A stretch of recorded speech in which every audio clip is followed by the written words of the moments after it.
I'm Marilyn Blackmore. I'm from the Philippines, but I came from the United States 2008.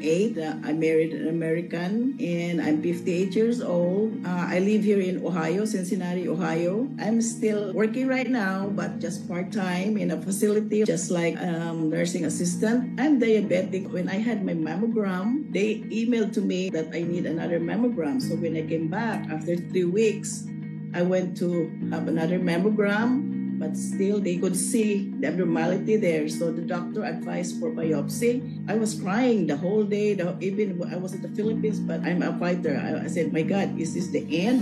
Tumawag yung doktor. Sabi niya, most of my patients, it turned like malignant. So you're so lucky. Yung dati po, inaantok ka, tapos palagi akong nahihilo. Nung narinig ko nga itong JC Barley, sabi lang, try it. I heard that it's anti-cancer also. I told my husband, maybe because of the barley, meron akong sensor na pang-check ng blood sugar ko, freestyle. What have you been doing? You lose weight, and then your blood work turned normal, and my A1C went down. I'm taking barley, food supplements from New Zealand. It's organic.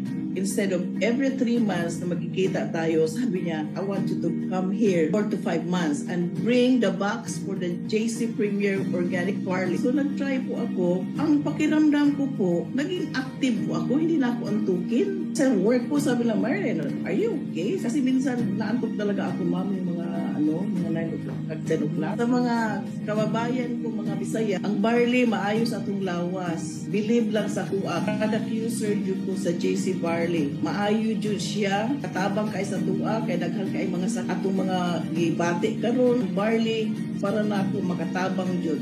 Makatabang kay diabetic ko, nag-lose weight ko, normal na kayong akong blood work karon nalipay akong ikakuan ninyo. Try our JC Barley kay gusto po ko nga kamo malipay po sa inyong panginabuhi nga wala na mo'y gibati. Tanan nawala hasta akong high blood nawala. Try our product.